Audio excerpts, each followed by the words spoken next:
Hi, so today I want to talk about the representation of road trips in movies and just in media in general, but specifically movies and how we see that and view that and what that does for us and about road trips. We're going to watch some clips from some movies and I'm just going to kind of talk about those clips. First off, cars. Back then, cars came across the country a whole different way. How do you mean? Well, the road didn't cut through the land like that interstate. It moved with the land, it rose, it fell, it curved.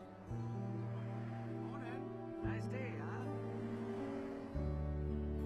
Cars didn't drive on it to make great time. They drove on it to have a great time.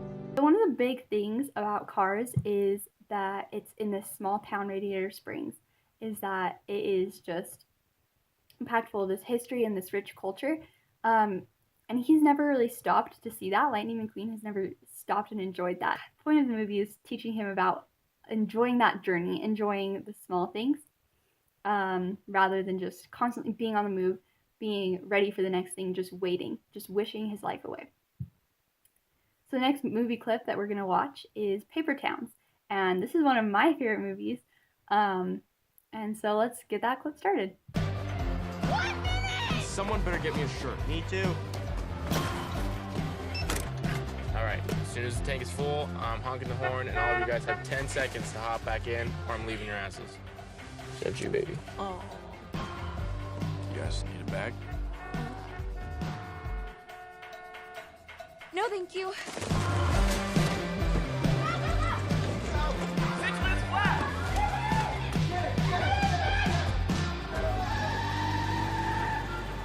The big thing that I think this movie exemplifies is the destination is awful. It's a tiny town, like 2 buildings, right? And the journey was what made it fun. They dished out on their high school graduation to go to this, and they just had so much fun. They just bonded as a friend group and had that experience together. And that's really what road tripping is about the people that you're with and that experience of going.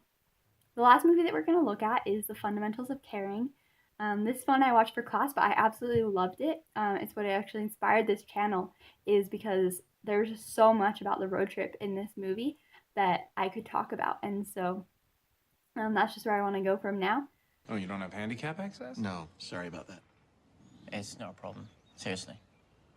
What? No, it is a problem. It's a huge problem. No, you can go up and take a look at it and then tell me about it. No. You're in violation of codes. Look, why don't you and your son just pick out something from our gift shop? I don't think you understand the gravity of the situation here. Wait a sec. You think we're father and son? We came to see a giant cow. We're going to see a giant cow. A big part of the fundamentals of caring is these landmarks. The world's deepest pit, the world's biggest bovine. And those landmarks are everywhere. You see those every time you go on a road trip, and it's fun to just stop at those and just like enjoy those, just have that experience. And then the other part is this movie is all about experiencing new things and having those exciting new opportunities that Trevor's never really had before. And so and that's what road trips are. They're having new experiences, they're going to new places, and even if you're going to the same places, having a new experience, they're having a new perspective about what's happening. I'm just going to read a little poem. It's called Roadtrip Reverie. It's by Johannesburg.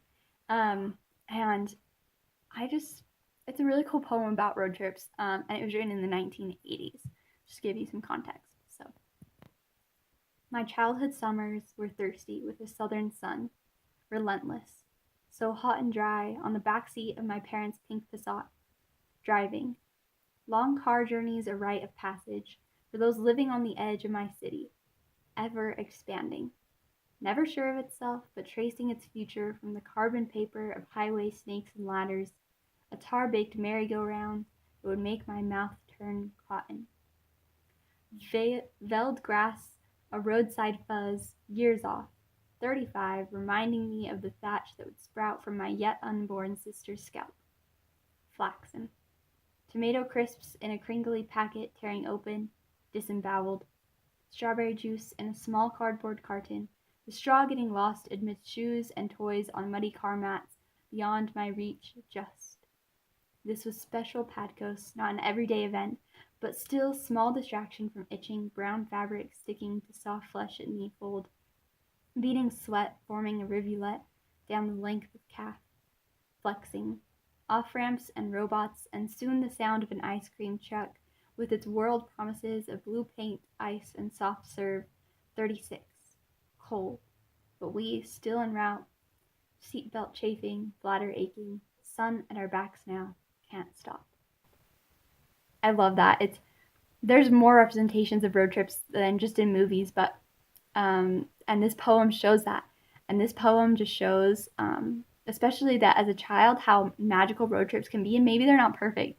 Maybe you're sweaty, maybe your seatbelt is hurting you, but you're still having that good experience and you're still enjoying what's going on.